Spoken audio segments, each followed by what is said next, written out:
All right, class, welcome. We are now talking about AP Chemistry, Unit 9.7 and 9.8. Just like the last section, we're going to break this up into multiple videos.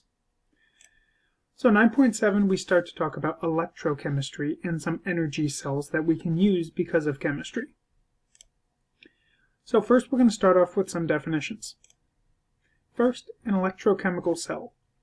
An electrochemical cell is a device that can either convert or use energy to drive thermodynamically dependent reactions.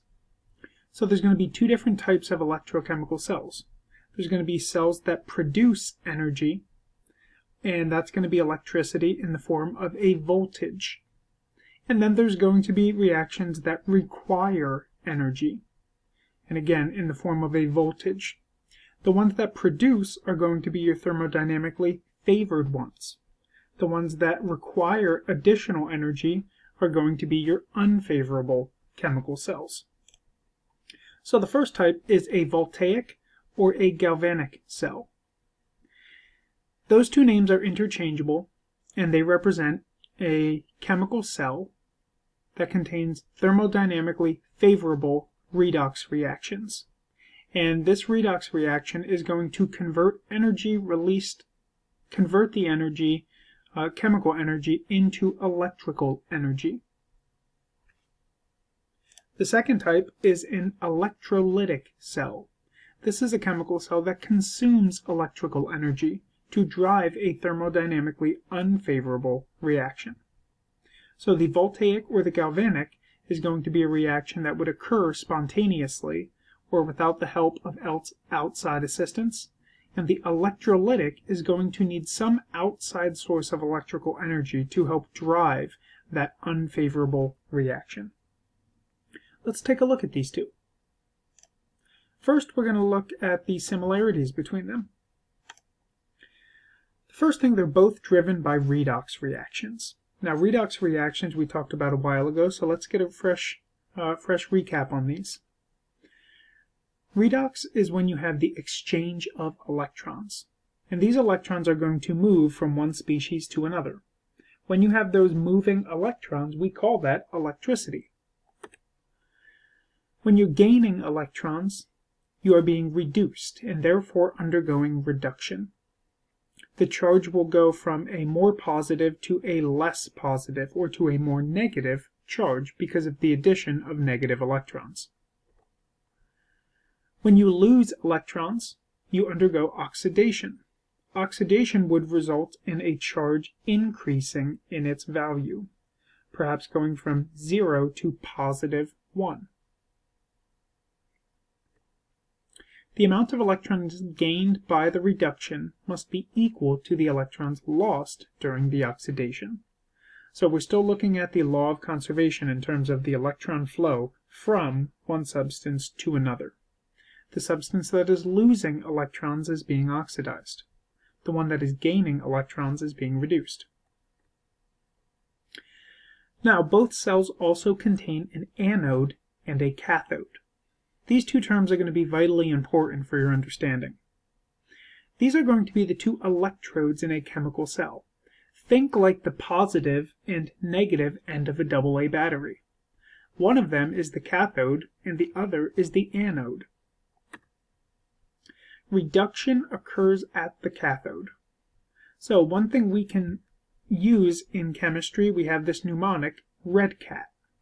And that helps us remember that reduction happens at the cathode. So the substance that's at the cathode is going to undergo reduction. And reduction is going to cause that thing to become more negative. Oxidation occurs at the anode. So the little mnemonic we use is NOx. So we use these two things to help remind us of what's happening at each of the electrodes in the chemical cell. The anode and the cathode. Reduction happens at the cathode. Oxidation happens at the anode. Now, if we specifically look at a galvanic or voltaic cell, so this is going to be a cell that happens in a spontaneous situation. It does not need outside influence. So what we see here is a voltmeter. This voltmeter is going to measure the amount of electricity produced as the electrons move from one chamber to another. Now, if you see this, originally there's two kind of chambers or beakers. We're going to call these the half cells. So we have one half cell that contains zinc, and then we have another half cell that contains copper. Notice that they also have aqueous solutions that also contain those zinc ions and the copper ions. When we put these two together and connect them by a wire, that wire allows electrons to flow between the two half cells. The entire picture here we would call a galvanic or voltaic cell. So again, there are two half cells that make up the entire electrochemical cell. What we're looking at here is a zinc-copper galvanic cell. And what's going to happen here, the zinc solid, so this solid piece here, this electrode, is going to be oxidized from an oxidation state of 0 in its elemental form to an oxidation state of 2+. From 0 to 2+ means you lose 2 electrons. Now, the copper on the other side is going to be reduced. So, it's going to go from copper 2+ ions in solution to copper solid in the electrode. The net ionic equation for this overall electrochemical cell is going to be zinc solid is going to react with the copper 2+ to form zinc 2+ and copper solid. Now this is the entire net reaction for the electrochemical cell. During this reaction, electrons are produced in the anode. And that anode half cell is then going to have a half reaction. So the half reaction in the left side here, we are going to have zinc solid be oxidized. And that is going to give us zinc ions in the solution. So we're going to have this solid zinc be converted into zinc ions in the solution. 2 of those electrons produced will travel through the wire to the cathode and will be consumed by the reduction reaction. This also is going to have a half reaction in which you have copper 2+ ions in solution being pulled towards the electrons that they now have and then being deposited on this copper electrode. So to review what's happening here, we have 2 electrodes. One is a zinc piece of metal, the other is a copper piece of metal. We can assign the anode, the electrode that oxidation occurs, as the zinc. And then we have the cathode where the reduction occurs by the copper.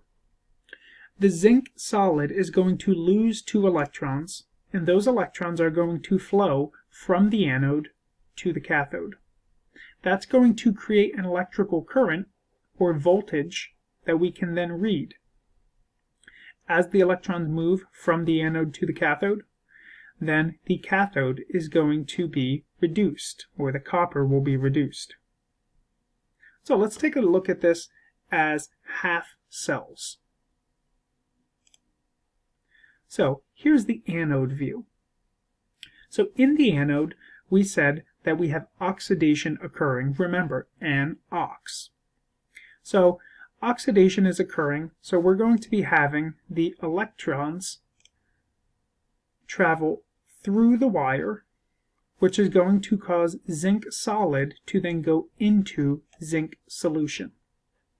So what that means for the overall cell is as the zinc solid is oxidized into ions, we're going to see this half reaction occurring.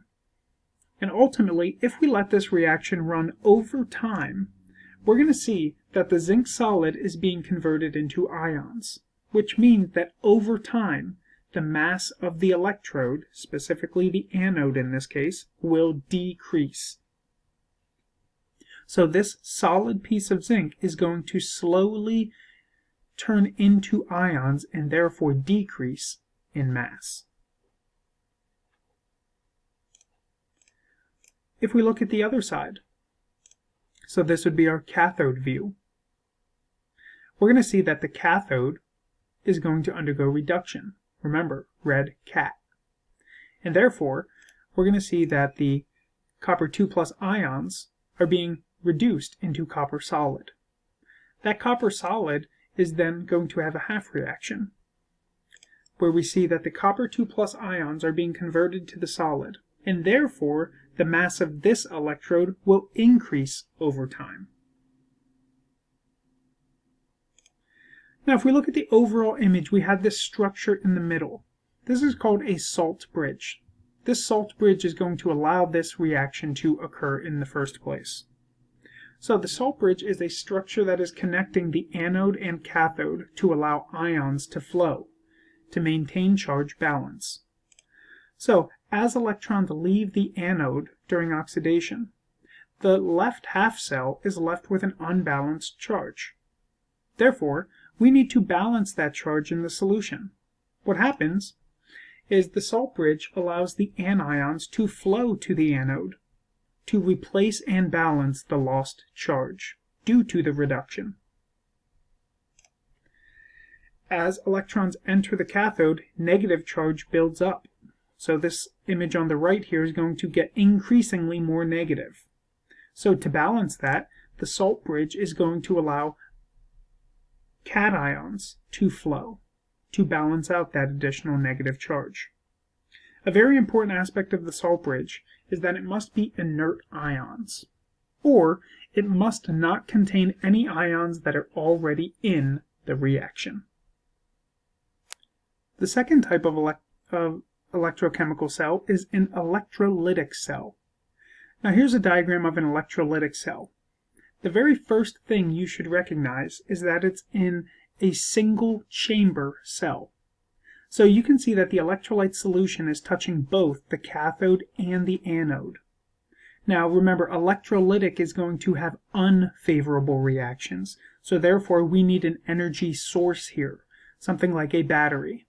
This energy source is going to allow the reaction to happen. The difference between electrolytic and galvanic, electrolytic use this energy source, whereas galvanic has a voltmeter there measuring how much energy is being produced by the spontaneous reaction. So what's happening in electrolytic cells is very similar. So we know that reduction happens at the cathode because we can remember red cat. And an ox tells us oxidation from the anode.